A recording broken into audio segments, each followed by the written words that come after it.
Մեքսիկայում քաոս է, հայտնի նարկոբարոնի են սպանել։ Մասնավորապես իրավապահների ու նարկոկարտելների զինված խմբերի միջև բախումների ժամանակ սպանվել է Խալիսկոյի նոր սերունդ կարտելի պարագլուխ Նեմեսիո Օսեգերա Սերվանտեսը, Էլ Մենչոն։ Ի պատասխան հանցավոր խմբավորումը մոբիլիզացրել է իր բոլոր ռեսուրսները եւ ավերածություններ է գործում։ Անկարգությունները տարածվել են նաեւ այլ շրջաններում։ Միացյալ Նահանգների գաղտնի ծառայության գործակալները կրակել ու սպանել են զինված տղամարդու, որն անօրինական կերպով մտել էր նախագահ Թրամփի Մար-a-Լագոյի կալվածք։ Հաղորդվում է, որ գործակալները կալվածքի դարպասների մոտ նկատել են մոտ 20 տարեկան երիտասարդի ձեռքին որսորդական հրացան ու վառելիքով լի տարավ։ Զենքը վայր դնելու հրահանգից հետո, երբ երիտասարդը չի ենթարկվել, նրանք կրակել են։ Երիտասարդի արարքի դրդապատճառը դեռ անհայտ է։ Միացյալ Նահանգները պատրաստ է փետրվարի 27-ին Ժնևում նոր բանակցություններ անցկացնել Իրանի հետ, եթե 48 ժամվա ընթացքում ստանա միջուկային համաձայնագրի մանրամասն առաջարկ։ Axios-ին հայտնել է Միացյալ Նահանգների բարձրաստիճան պաշտոնյան, որի անունը չի հրապարակվում։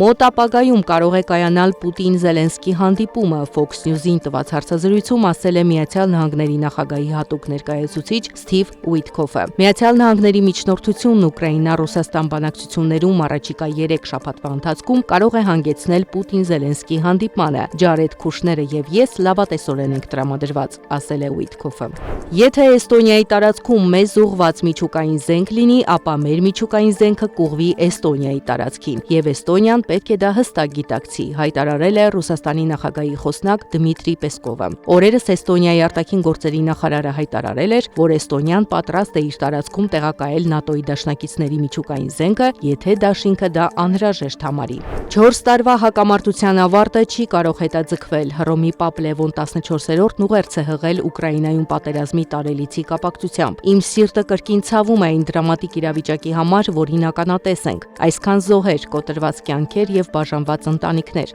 այսքան ավերածություններ ու աննկարագրելի տառապանքներ, ասել է նա։ Ուկրաինական ԱԹՍ-ները գրոհել են Մոսկվան հարձակման պատճառով Վնուկովո, Դոմոդեդովո, Ժուկովսկի եւ Շերեմետյևո օդանավակայաններում ինքնաթիռների ժամանման եւ մեկնման սահմանափակումներ են մտցվել։ Եվ վերջում Դոնալդ Թրամփը TikTok-ում հրապարակել է արհեստական բանականությամբ ստեղծված տեսանյութ, որտեղ Ռոնալդոյի հետ Սպիտակ տանը ֆուտբոլ է խաղում։ Նա նաև դիմել է ֆուտբոլիստին. «Դու մեզ պետք ես Ամերիկայում», գրել է նա, նրան անվանելով մեծագույն ֆուտբոլիստ։ Զարա Սարգսյան, Նոնա Գևորգյան, ABC Media։